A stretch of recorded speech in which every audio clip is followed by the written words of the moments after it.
Tinubu's ministerial nominees indicate that an elephant has given birth to a rat, Prof. Killer. A professor of strategy and development, Professor Anthony Killer, has alleged that President Bola Tinubu's ministerial nominees have not met the expectations of Nigerians. He said in an interview with Arise TV that considering the delay before the release of names, Nigerians would have expected so many unknown people to be on the list. According to him, a large percentage of the people on the list are those whom Nigeria is already familiar with. He said Tinubu's ministerial nominees indicate that an elephant has given birth to a rat. When I say an elephant has given birth to a rat, it is in terms of reality and expectation. The rat is a lovely animal if being born by other rats, and it will be a normal thing. But when something big delivers something so little, one becomes so worried. It's little not because the people are little, but because of what is expected. This list has not met the huge expectation of the people. Let's be fair, right? There's no expectation of Tinubu. So I don't really know what Professor Killer is talking about. There are no expectations. Let's even start from the fact that half of the country doesn't even think he should be in that position. So what do you expect from someone you have not accepted or think is your leader?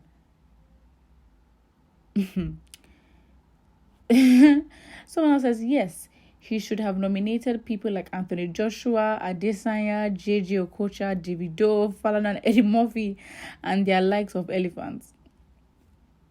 So it's like, I really don't understand. Having Wike and El Rufai for ministers is quite unfortunate. But the thing is, what are the expectations, right? You have a country which even more than half believe that this guy is not meant to be there. This guy is president, and ongoing is a court petition in Abuja where you have, other political parties and, presidential candidates contesting and bringing how many evidence? About more than 100 cases and non-compliance against the government. I mean, apparently APC and Tinubu together and the government has spent 3 billion naira in their defense against all these cases. So this expectation, it just doesn't make sense because, first of all, you only have expectation for somebody that you believe can do it or you believe should do something. But it's like, you can't have expectation for someone who you don't even envision to be in a place, let alone having the capacity to live up to those expectations. So yeah, I mean, it's not what it is. The people that comment here in their house and family members bitterly complain about the hardship in the country because of tribalism. Have not met the expectations of Nigerians or your own expectation.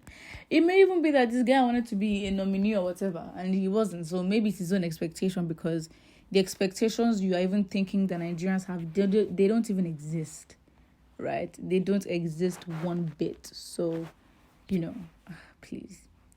There is nothing you people will not criticize. If they put you there now, you will mess up. Wow, interesting.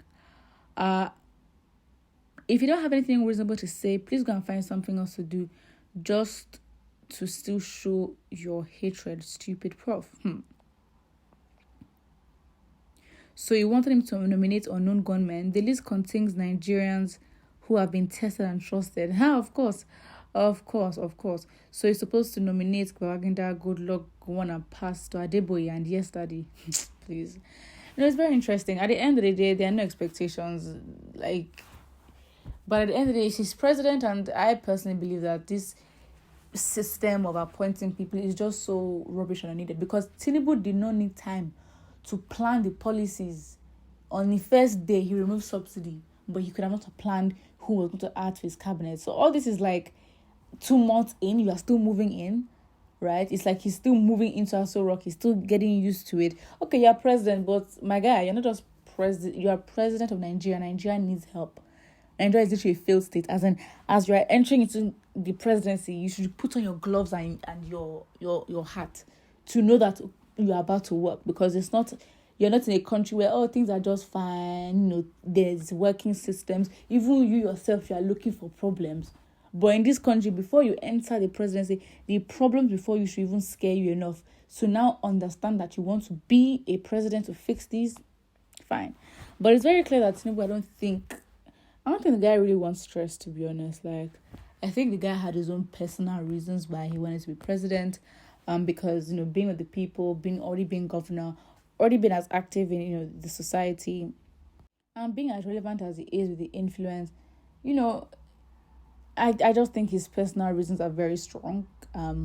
So it seems like the guy makes decisions and then remembers, oh my God, oh, the Nigerians, oh my days. What I just did, oh wow, okay, let's just give them money so they can calm down. Because this whole field situation, if he actually planned properly and had cabinet members to advise him in the first place, then Nigerians would not be in this position. Or at least if they wanted to do it for whatever reason, which they have not explained, we don't know their intentions, even if they did, they can know how to mitigate the consequences. But if they cared about Nigerians, they would have. So it's like, I don't think the guy recognizes that he's president to over 200 million people. And hence why he needs cabinet members to remind him and say, by the way, what you do actually has impact. So I mean, it is what it is.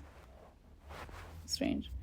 So put what you think about this in the comment section below. And don't forget to like and subscribe.